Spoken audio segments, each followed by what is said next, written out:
तो हेलो बच्चों, कैसे हैं आप लोग। आई होप अच्छे होंगे।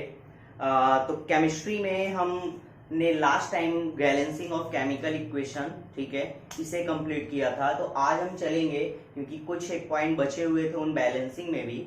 मतलब बैलेंसिंग खत्म हो गई, लेकिन केमिकल इक्वेशंस में कुछ पॉइंट्स, जैसे यहाँ पे क्वेश्चन आता है कि how to make a chemical equation more informative, यानी हम अपने केमिकल इक्वेशन को और ज्यादा इंफॉर्मेटिव कैसे बना सकते हैं। एग्जाम में हमें लिखना है, बहुत ज्यादा इंफॉर्मेशन भी करना पड़ेगा, तभी मार्क्स मिलेंगे मुझे, ऐसे फ्री के नहीं मिलेंगे। सो अगर हमें अपनी केमिकल इक्वेशन को बहुत ज्यादा इंफॉर्मेटिव बनाना है तो उसके लिए कुछ स्टेप्स होती हैं। टोटल 3 स्टेप्स आपको पढ़नी पड़ेंगी यहाँ पे, 3 steps. So the chemical equation can be made for the informative in the 3 ways. तो चलो बिना टाइम वेस्ट करे इन तीनों वेज को देखते हैं, तीनों स्टेप्स को देखते हैं, ठीक है, कंडीशंस को देखते हैं। पहला क्या है, फर्स्ट पॉइंट है बाय इंडिकेटिंग। आप सिर्फ इन पॉइंट पे फोकस करिएगा। By indicating the physical states. Physical states, states से आपको याद आया होगा, मैंने कुछ स्टेट्स बताए थे केमिकल कंपाउंड्स के, ठीक है, like solid, liquid, gas, aqueous, ठीक है, ये सारी ही फिजिकल स्टेट्स हैं, ठीक है। अब कुछ आपको इक्वेशंस में ऐसे एरो भी दिखाई देंगे, तो इस एरो का आप जानते हैं मतलब इवोल्यूशन ऑफ गैस, और एक इसका जस्ट अपोजिट है ना, डाउन साइड एक दिखेगा आपको एरो, इसका मतलब है प्रेसिपिटेट, क्योंकि हमारा प्रेसिपिटेट कहां जाता है, नीचे की तरफ। तो इसे याद रखिएगा, ये पीपीटी के लिए साइन यूज होता है और ये गैस इवोल्यूशन के लिए। ओके, फिजिकल स्टेट आपको समझ में आ गया होगा, जो उसके फिजिकल स्टेट होते हैं, जैसे सॉलिड, लिक्विड, एक्वस, गैस, है ना, समथिंग। अब आगे आते हैं हमारा by indicating the heat changes taking place in the reaction.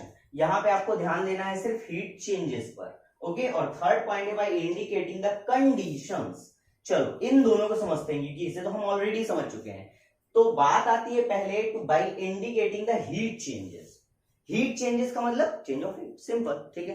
तो ये 2 टाइप के होते हैं, ये रिएक्शंस 2 टाइप के होते हैं। एक होता है जब भी हीट इवॉल्व हो, यानी बाहर निकले, केमिकल रिएक्शन में हीट बहुत ज्यादा इवॉल्व हो जाए। जैसे लास्ट में मैंने एक रिएक्शन बताई थी, कैल्शियम ऑक्साइड CaO, है ना, ये रिएक्शन बताई थी, CaO प्लस साथ में उसमें वाटर मिक्स आउट करते हैं, तो CaOH होल ट्वाइस और हीट निकलती है ना।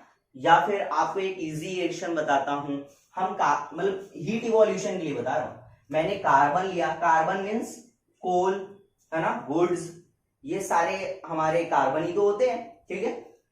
कार्बन लिया और उसको मैंने ऑक्सीजन के प्रेजेंस में जलाया, ठीक है, मतलब उसका हम क्या कर रहे हैं, कंबक्शन कर रहे हैं।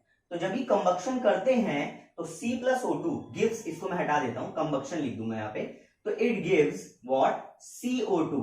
लेकिन कार्बन डाइऑक्साइड ये तो इवॉल्व हुआ, अगर तुम ध्यान से देखोगे तो ये जो कार्बन है ये लाइट और हीट प्रोड्यूस करता है, तभी तो ये एज अ फ्यूल वर्क करता है ना। अगर मान लो हम खाना बना रहे, कुकिंग कर रहे हैं, इस कार्बन का यूज कर रहे हैं, गाँव में नहीं, लकड़ियों का यूज करते हैं, आग लगाते हैं। अब जो आग लग रही है वो बिना ऑक्सीजन के तो नहीं लगेगी, फायर विदाउट ऑक्सीजन पॉसिबल ही नहीं है भाई, तो ऑक्सीजन की जरूरत पड़ेगी। अब ये ऑक्सीजन कार्बन से रिएक्ट करके कार्बन डाइऑक्साइड इवॉल्व करेगा, और साथ में बहुत सारी हीट एनर्जी, है ना, बहुत सारी हीट एनर्जी इवॉल्व करेगा।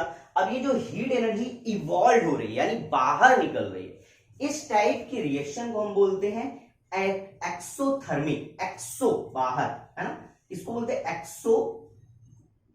Exothermic reaction. इसे क्या बोलते हैं, एक्सोथर्मिक रिएक्शन। क्लियर है, क्योंकि यहां पे हीट एनर्जी क्या हो रही है, इवॉल्व हो रही है, यानी बाहर निकल रही है। क्लियर है, पक्का। अब आगे चलते हैं, सेकेंड पॉइंट क्या होता है, इसके कुछ एग्जांपल और ले लेते हैं, ठीक है। C+O2 हीट एनर्जी इवॉल्व हुई। अच्छा आप सोचिए जरा, और कोई रिएक्शन आप डेली लाइफ में देखते हैं जिसमें हीट इवोल्यूशन हो रहा होता है, सोचिए, ठीक, शायद आप पहुंच गए होंगे, बहुत सारे बच्चे पहुंच गए होंगे। जब हम फूड कंज्यूम करते हैं, है ना, हम खाना खाते हैं, ग्लूकोज लेते हैं और ऑक्सीजन के रेस्पेक्ट में जब वो ग्लूकोज डाइजेस्ट होता है तो हमारे पेट में बहुत सारी एनर्जी प्रोड्यूस होती है ना, तो एनर्जी प्रोड्यूस होती है जब वो ब्रेक डाउन होता है ग्लूकोज का। तो जब हम डाइजेशन प्रोसेस कर रहे होते हैं तो वहां पर भी हीट क्या हो रही होती है, इवॉल्व हो रही होती है ना। तो जो अपोजिट ऑफ फोटोसिंथेसिस रिएक्शन है, जब हम क्या करते हैं C6H12O6 ग्लूकोज का है ना, ये एक्वस फॉर्म में रहता है ना, जब भी हम ये चीज खाते हैं तो वाटरी, ऐसे सूखा तो खाते नहीं है ना, विद लिक्विड, चलो हम नहीं खाते तो हमारा सलाइवा वो तो है ना एक्वस फॉर्म में होता है। तो C6H12O6 जब ये ऑक्सीजन है ना, विदाउट ऑक्सीजन ये डिकम्पोज नहीं होगा, तो ऑक्सीजन 6 ऑक्सीजन के रेस्पेक्ट में जब ये रिएक्ट करता है तो ये क्या निकालता है, कार्बन डाइऑक्साइड। तभी हम बोलते हैं ना oxygen enter and carbon dioxide out, है ना इनहेल एक्सहेल। तो कार्बन डाइऑक्साइड 6 कार्बन डाइऑक्साइड जो कि गैस फॉर्म में होता है एंड वाटर 6H2O ये निकल आता है, और साथ में हीट, एनर्जी, है ना, या सिर्फ एनर्जी भी लिख सकते हैं। तो एनर्जी लिखे, हीट लिखे, बात एक ही। ओके, सो ये जो अपोजिट ऑफ फोटोसिंथेसिस जो कि हम ब्रेक डाउन कर रहे होते हैं ग्लूकोज का, ये ग्लूकोज कहां से आता है, हवा में तो आता नहीं है, ग्लूकोज कहां से आता है, by the photosynthesis process plant से आता है ना। तो ये जब हम ग्लूकोज कंज्यूम करते हैं एंड ऑक्सीजन के हेल्प से इसे ब्रेक डाउन करते हैं तो हीट जो है, सॉरी एनर्जी जो है वो प्रोड्यूस होती है। तो इस टाइप की रिएक्शन को भी हम लोग क्या बोल सकते हैं, endothermic reaction, sorry exothermic reaction. Clear है। तो हमें एक्सोथर्मिक की बहुत ही पॉपुलर या फिर हम डेली लाइफ में यूज करते हैं रोज, उसे बोलते हैं। तो अब से आप बोल सकते हैं खाना खाने के बाद, अरे मम्मी एक्सोथर्मिक रिएक्शन हो रही मेरे पेट में, थोड़ा इनो लाओगी क्या, है ना, ऐसा कुछ। ठीक है, चलो आगे चलते हैं। एक्सोथर्मिक रिएक्शन हो गया, अभी चलते हैं एंडोथर्मिक रिएक्शन में। एंडोथर्मिक रिएक्शन, अब ये मैंने पहले लिख दिया, अब आप ये मत लिख दिया ये एंडोथर्मिक रिएक्शन है, थोड़ी जगह का मैं तो मैंने इसीलिए सब इसी में कवर कर रहा हूं, तो मैं इसको इरेज कर दे रहा हूं, आप नोट कर लेंगे इसे। क्लियर है, तो मैं इसे इरेज कर रहा हूं। याद रखो ये कार्बन वाली है कोल, है ना, कोल सॉलिड फॉर्म में रहेगा, इसका स्ट्रेट लिख देता हूं, ये गैस बन जाएगा और वो उसका क्या स्टेट है। ठीक है, सो अब आगे चलते हैं हम लोग। ओके, ये गैस होगा, ये गैस है, ये लिक्विड है, स्टेट्स है। ओके, सो रैप। अच्छा, अब आगे चलते हैं एंडोथर्मिक। एक्सोथर्मिक में मैंने क्या बोला था, हीट इवॉल्व, बाहर निकलेगी, और एंडोथर्मिक में एंडो यानी एंटर, मतलब एब्जॉर्ब। अगर कोई चीज इवॉल्व यानी बाहर निकल रही है, उसका जस्ट उल्टा क्या, एब्जॉर्ब। क्योंकि यहां हीट या तो इवॉल्व होगी या तो हम हीट एब्जॉर्ब करेंगे, भाई आजा, काफी एनर्जी आ रही है, ऐसे ही कुछ ना। तो या तो आप एनर्जी अंदर लेंगे या एनर्जी बाहर निकालेंगे, दो में से एक ही चीज कर सकते हैं। तो अभी जो मैंने रिएक्शन पढ़ी वो कैसी थी, एनर्जी जिसमें बाहर जा रही थी यानी इवॉल्व हो रही थी। अब हम क्या लेंगे, ऐसी रिएक्शन जिसमें एनर्जी एब्जॉर्ब हो, है ना, यानी उस पर्टिकुलर सब्सटेंस कंपाउंड को एनर्जी की जरूरत होगी।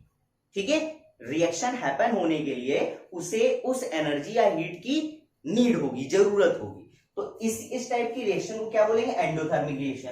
क्या होती है एंडोथर्मिक रिएक्शन, द रिएक्शन या in this reaction the energy absorb, है ना, बस in this reaction the energy absorb या heat energy absorb, in this reaction exothermic में एनर्जी इवॉल्व, सिंपल।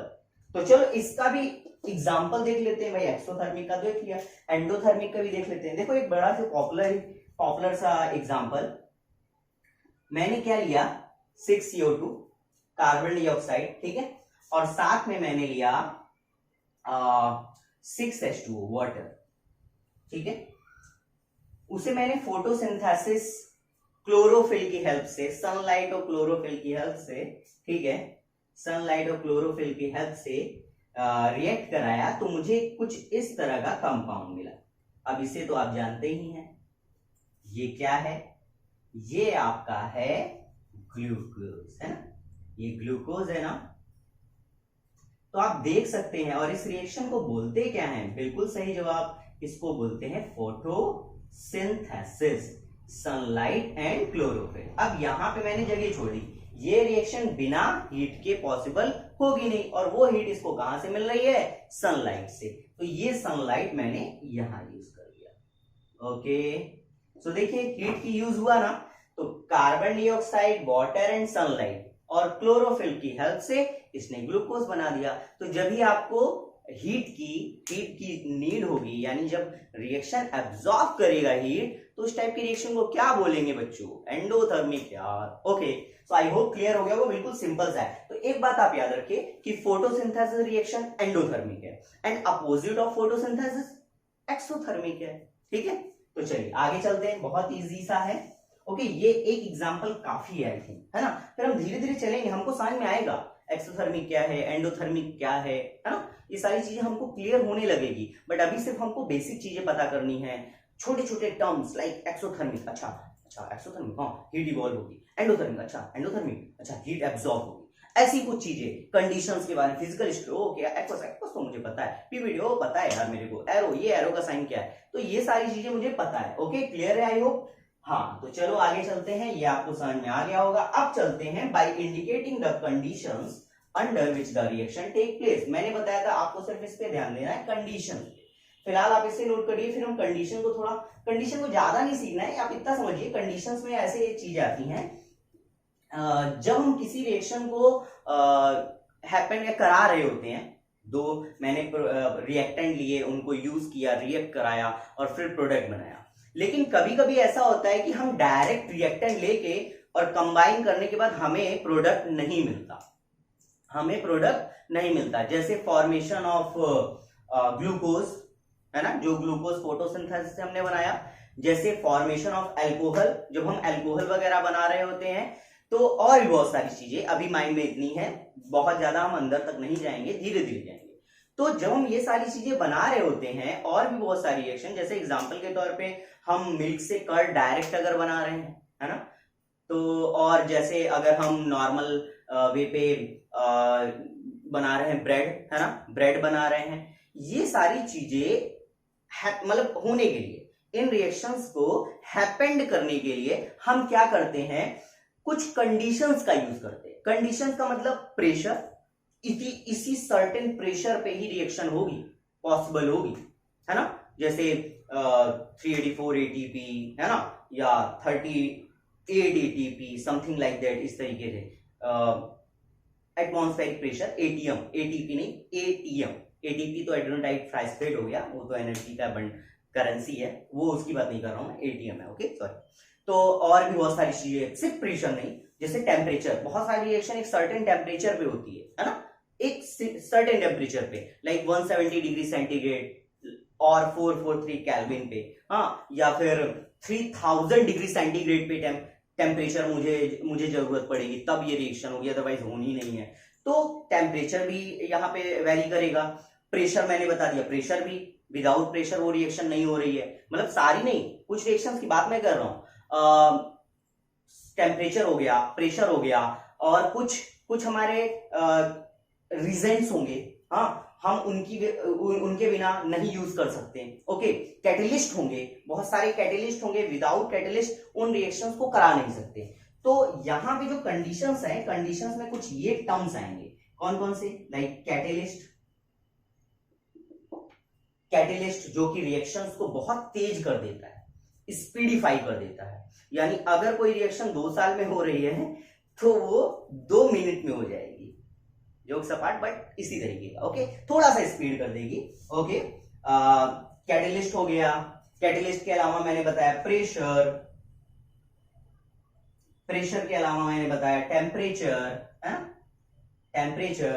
तो ये सारी चीजें हमारी अंडर कंडीशंस, है ना, कंडीशंस में आएंगी। जैसे एग्जांपल के तौर पे मैंने फोटोसिंथेसिस का रिएक्शन लिया था, क्या था, मैंने लिया था 6CO2 प्लस 6H2O वाटर, है ना, इट गिव्स, अभी किसकी प्रेजेंस में, सनलाइट, ये हमारे टेम्परेचर को बताएगा ना, और सनलाइट हो गया, प्लस साथ में मैंने क्लोरोफिल लिया था, ठीक है, क्लोरोफिल। अच्छा, एक बात याद रखिए, हमारा क्लोरोफिल इसमें कोई यूज नहीं होता, सिर्फ ये रिएक्शंस को थोड़ा सा स्पीडिफाई कर रहा होता है, यानी ये एक तरीके से कैटलिस्ट का वर्क कर रहा होता है।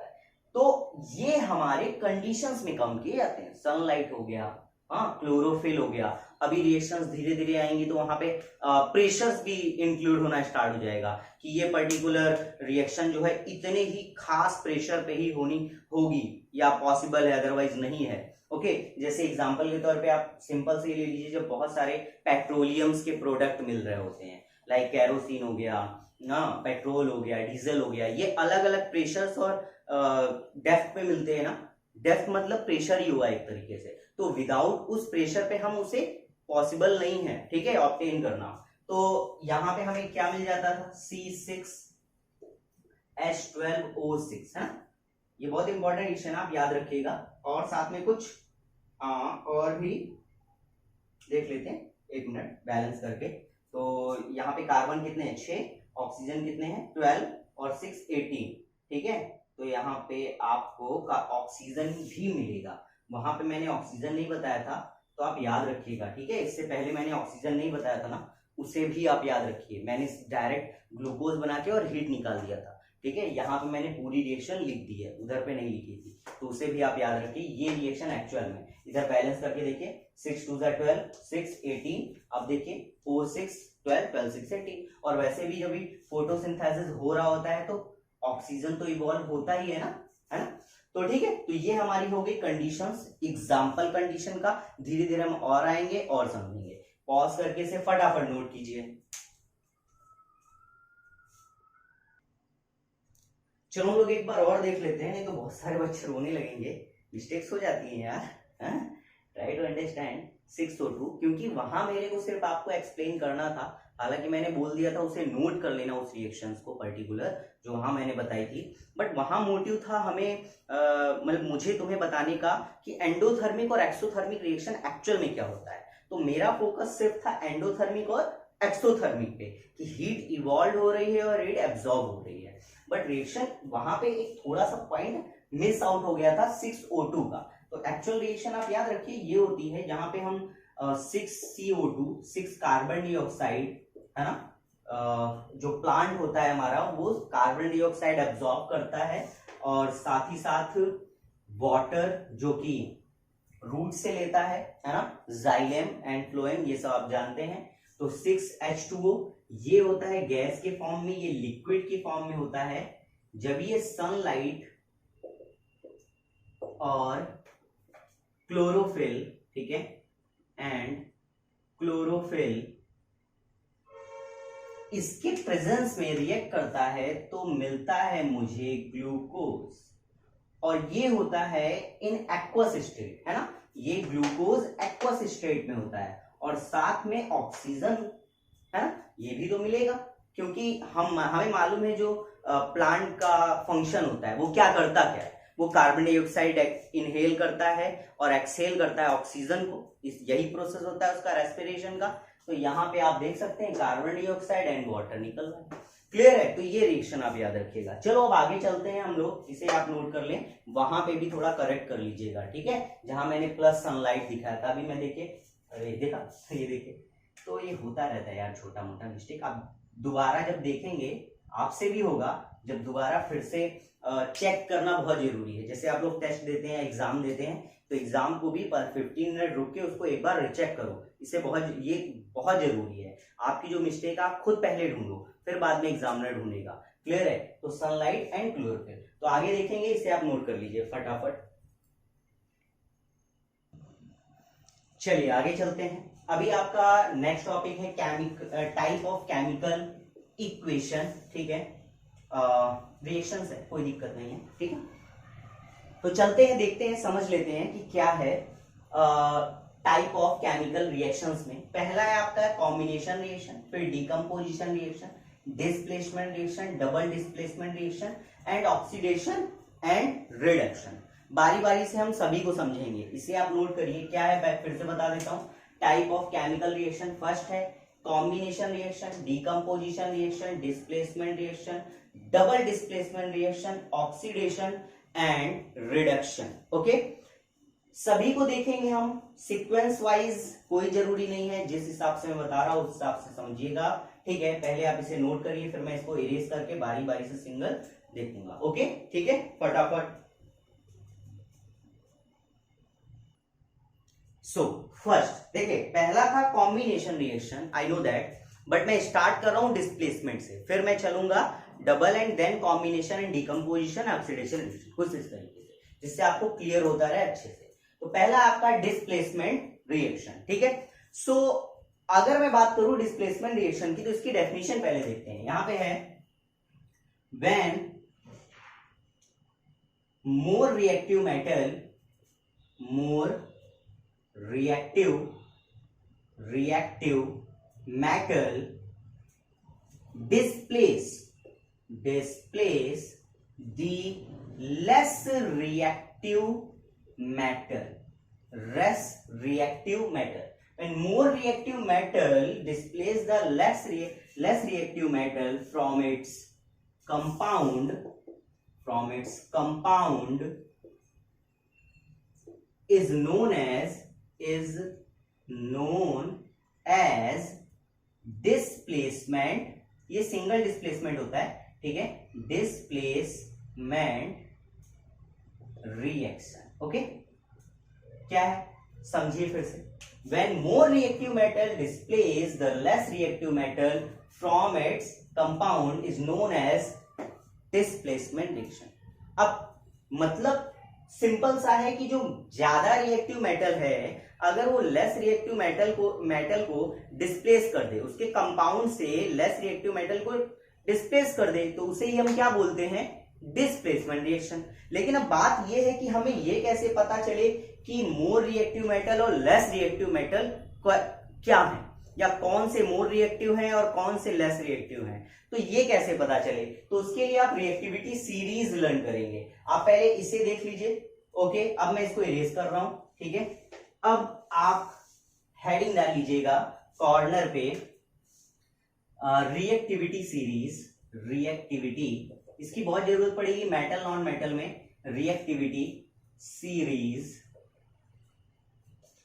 Of metal, okay, of metal. यहां सब मेटल्स होंगे जो रिएक्ट कर रहे होंगे, ठीक है। तो रिएक्टिविटी सीरीज देखेंगे तो कुछ इस तरीके से होंगे, देखिए ध्यान से, potassium, sodium, calcium, magnesium, aluminium, zinc, iron, tin, lead, ठीक है, हाइड्रोजन, कॉपर, मर्क्यूरी, सिल्वर, इधर लिख दे रहा हूं, ठीक है, इस साइड, शायद आपको नीचे ना दिख रहा हो, गोल्ड एंड प्लैटिनम, ठीक है। तो ये आपका इंक्रीजिंग डिक्रीजिंग ऑर्डर में है, ये आपका सबसे ज्यादा, यानी ये मोर रिएक्टिव मेटल सबसे ज्यादा मोर रिएक्टिव है, ओके, और ये सबसे लेस रिएक्टिव है, क्लियर है, ये सबसे लेस रिएक्टिव है, यानी जो सबसे कम, ये लगभग मान के चलो कि रिएक्ट ही नहीं करता, प्लैटिनम रिएक्ट ही नहीं करता, ऐसा मान के चलो, यानी निग्लेक्ट मानो, इतना कम रिएक्ट करता है कि पता ही नहीं चलता, और यानी लीस्ट बोल सकते हो, लेस की जगह आप लीस्ट बोले तो ज्यादा बेटर रहेगा, लीस्ट रिएक्टिव मेटल, ओके। और ये सबसे ज्यादा मोस्ट रिएक्टिव मेटल होता है, ओके, मोस्ट रिएक्टिव मेटल। सो ये सीरीज है, तो मैं इसको डाउन कर देता, आई मीन इंक्रीजिंग ऑर्डर में ना, आई मीन इधर से अगर आप देखेंगे तो डिक्रीज हो जाएगा और यहां से देखेंगे तो इंक्रीज हो जाएगा, है। तो इस तरीके सबसे ज्यादा पोटेशियम, फिर sodium, calcium, magnesium, aluminium, zinc, iron, tin, lead, hydrogen, copper, mercury, silver, gold and platinum. अब इसका लर्न करने का ट्रिक भी देख लेते हैं हम लोग, क्योंकि पूरा लर्न करना है, जैसे मुझे याद है मैंने क्या बताया, potassium, sodium, calcium, magnesium, aluminium, zinc, iron, tin, lead, hydrogen, copper, mercury, silver and gold, platinum, ठीक है। तो किस तरीके से लर्न किया जाए, जैसे भाई मैंने रट्टा तो मारा नहीं है, इसको कुछ ना कुछ ट्रिक ही बनाया होगा और आपको भी ट्रिक से ही लर्न करना है। पहले देख लेते हैं इसका रिएक्शन में कैसे यूज होगा। तो अगर हम रिएक्शन में यूज करें, मैंने बताया सबसे ज्यादा मोस्ट रिएक्टिव मेटल कौन है, पोटेशियम, फिर सोडियम, फिर कैल्शियम, फिर मैग्नीशियम, फिर एल्यूमिनियम, फिर जिंक, फिर आयरन। तो अगर मैं जैसे मान लो इन दोनों को लेता हूं, किनको किनको, जिंक और आयरन को, तो अब ये बताओ जिंक ज्यादा रिएक्टिव होगा या आयरन? बिल्कुल सही, जिंक होगा। क्यों? क्योंकि जिंक ऊपर है आयरन से, तो जिंक मोर होगा और आयरन लेस होगा। तो सपोज मैंने इस तरह की रिएक्शन ली, FeSO4 प्लस जिंक, इसको रिएक्ट करा है। तो जब मैं इसको रिएक्ट कराऊंगा तो यहां से जो Fe है, जिंक इसको डिस्प्लेस कर देगा, क्योंकि मैंने रिएक्शन बढ़ाया, when more reactive metal displace the less reactive metal. तो ये जिंक इसको डिस्प्लेस करके यहां बना देगा ZnSO4 और साथ में Fe, है ना। कुछ इस तरह की रिएक्शन आपकी हो जाएगी और ये रिएक्शन राइट है। लेकिन अगर मैं कुछ इस तरीके की रिएक्शन दे दूं, सपोज दैट जैसे मैंने दे दिया K2SO4 plus 2Na, K2SO4 plus 2Na, और इसको रिएक्ट कराया Na2SO4 साथ में 2K, कुछ ये रिएक्ट करा दिया। मतलब नॉर्मल एग्जांपल ले रहा हूं मैं, K2SO4 प्लस 2Na और डिस्प्लेस किया Na2SO4 प्लस 2K। अब ये रिएक्शन रॉन्ग है। क्यों रॉन्ग है? क्योंकि सोडियम पोटेशियम से ज्यादा रिएक्टिव नहीं है। देखिए, पोटेशियम ज्यादा रिएक्टिव है सोडियम से, तो ये इसको डिस्प्लेस कैसे कर सकता है? मोर को कैसे कर सकता है? लेस वाला। यहां पे ये होना चाहिए ना, right? Na2SO4 plus 2K, it gives K2SO4, Na2SO4, हाँ सही, सॉरी, K2SO4 प्लस 2Na। ये रिएक्शन राइट है। क्यों? क्योंकि यहां पे आप ध्यान से देख सकते हैं पोटेशियम ने सोडियम को डिस्प्लेस किया है, ना कि सोडियम। ठीक है, Na2 नहीं लिख सकते, ठीक है, मोनो एटॉमिक है ना।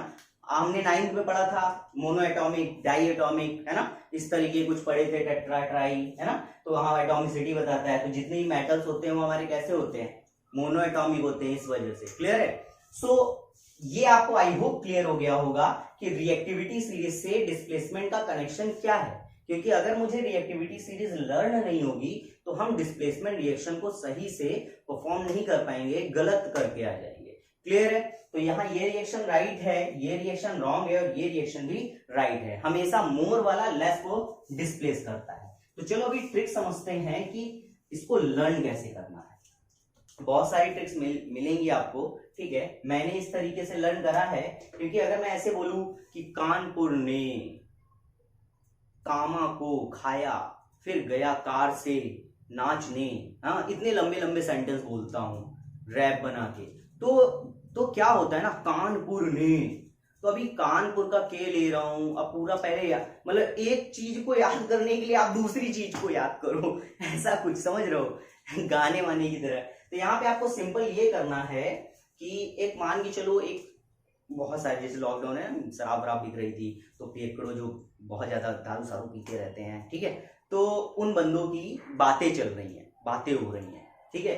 तो कह क्या रहा है, ध्यान से देखो, कनाका मगालो, ध्यान सुनो, कना, ये देखिए क, बिल्कुल सिंपल सा फर्स्ट वर्ड, क ना का। कनाका एक दारू की ब्रांड है, मान लीजिए। सो कनाका मगालो, मगालो, ठीक है।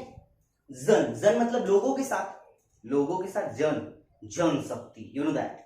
सो जनफी, जनफी संग, जनफी संग पीबो, जनफी संग पीबो। तो अब बंदे एग्री कर रहे हैं, हाँ, हाँ क्यों नहीं, ऐसा बोलते हैं ना, हाँ क्यों नहीं भाई, चलते हैं। सो हाँ क्यों नहीं, हाँ जी, आओ जी, आओ पीते हैं, ठीक है। थोड़ा थोड़ा अजीब लगेगा, लेकिन मेरे को याद हो गया, आप 2-3 बार, 2 से 3 बार आप पढ़ेंगे, बोलेंगे इस चीज को, तो आपको याद हो जाएगा। 2-3 फ्रेंडों से डिस्कस करेंगे तो आपको याद हो जाएगा डेफिनेट, ठीक है भाई। ऐसी कोई रॉकेट साइंस नहीं है, बिल्कुल सिंपल सा है, एक सेंटेंस है पूरा। क्या? कना का मगालो, जनफी संग पीबो, हाँ क्यों नहीं, हाँ जी आओ जी पीते हैं। देखो याद हो गया क्या? कना का मगालो, जनफी संग पीबो, हाँ क्यों नहीं, हाँ जी आओ जी पीते हैं। क्या है, चलो देखते हैं। तो देखो क्या बोला मैंने, कना का, कना का दारू की ब्रांड है ना। सो कना का मगालो, मगा लो, मगा मतलब mg, लो मतलब मगालो, ऐसे ऐसे करो, मगालो, आलो, तो ये देखो आलो, आलो है, चलो ठीक है, मगालो, जन्फी, जन्फी, एक मिनट, जन्फी, फी, जन्फी, संग, जन्फी संग, तो संग ऐसे, जन्फी संग पीबो, ऐसे गांव वाले है ना, शहर वाले थोड़े दारू, ये दारू वर्ड कॉल किसका है, ठीक, तो जन्फी संग पीबो, गांव वाले, जन्फी संग पीबो, हाँ, एग्री कर रहा है बंदा, हाँ, क्यों नहीं, है ना, मतलब क्यों नहीं मैं अपनी तरफ से डाल रहा हूं, ऐसा बोलेंगे, ऑफ कोर्स यार, व्हाई नॉट, सो क्यों, हाँ जी, क्यों नहीं करके डाल सकते हैं आप, क्यों नहीं, हाँ जी, हाँ जी, जी है ना, हाँ जी, आओ जी, या अजी, अजी, अजी, आओ पीते हैं, आओ आओ पीते हैं, आओ आओ पीते हैं, क्या बात है, क्या बात है, ठीक है, सो क ना का हो गया, खत्म हो गया, खत्म, क्लियर है, सो बिल्कुल इजी सा था, मैं एक बार फिर से रिपीट करना चाहूंगा, कना का मगालो, जन्फी संग पीबो, आगे तुम बताओ, रिपीट करो, हाँ क्यों नहीं, हाँ हाँ क्यों, आज ही आओ जी पीते हैं, फिर से बोल देता हूँ, ठीक है, अटक गया ना, नहीं अटकना है, हो जाता है, फिर से देखिए, कना का मगालो, जन्फी संग पीबो, हाँ क्यों नहीं, हाँ जी आओ जी पीते हैं, ठीक है, क्लियर है, तो सिंपल सा है, आप एक बार 2-3 बार से करके पढ़ेंगे, आपको बिल्कुल सिंपल वे पे लर्न हो जाएगा, ठीक है, आप मेरे साथ रिपीट करें तो आपको अभी लर्न हो गया होगा, हाँ ये है, जब आप इस तरीके से बोलेंगे तो मम्मी बोलेंगी क्या कर रहा है, क्या बक रहा है, तो बोल देना मंत्र पढ़ रहा हूँ, मम्मी जादू होगा अभी, यहाँ देखना, और मम्मी देख रही है अभी जादू नहीं हुआ, मम्मी होगा गौर से देखो, ठीक है, तो इस तरीके का कुछ होगा, तो आई होप क्लियर हो गया होगा, चलो तो डिस्प्लेसमेंट रिएक्शन हम लोगों ने पढ़ ली है, अब आगे चलेंगे, देखो खत्म हो गया, चैप्टर ओवर हो चुका है, कुछ चैप्टर में था ही नहीं एक्चुअली में, बट क्या था ना, फर्स्ट चैप्टर था, इसकी बेसिक चीजों को बताना बहुत जरूरी था, इसलिए मैंने शॉर्ट करके डाला, शॉर्ट करके डाला है, ओके, तो थोड़ा शॉर्ट करके डाला है जिससे आपको क्लियर होता जाए, है ना, हर एक, इससे पहले जो छोटी छोटी चीजें, बैलेंसिंग का अलग, है ना, इस तरीके से, तो ये चैप्टर यहाँ पे आई थिंक एक और लेक्चर लेगा और उसके बाद कंप्लीट हो जाएगा, ओके, बल्ले बल्ले हो जाएगी आपकी, तो केमिकल रिएक्शन का पहला चैप्टर, उसका धांसू चैप्टर, बिल्कुल इजी वाले, बस इसमें थोड़ा सा माइंड आपको लगाना था, बाकी सब तो बिल्कुल हलवा है एकदम, ठीक है, तो आई होप आज के लिए इतना ही है, आप पढ़ते रहिए, रिवाइज करते रहिए, ठीक है, इसको भी आप पढ़ लीजिएगा, लर्न कर लीजिएगा, डबल डिस्प्लेसमेंट को, फिर हम आगे और किसी नई क्लास में और कुछ पढ़ेंगे, तब तक के लिए बाय।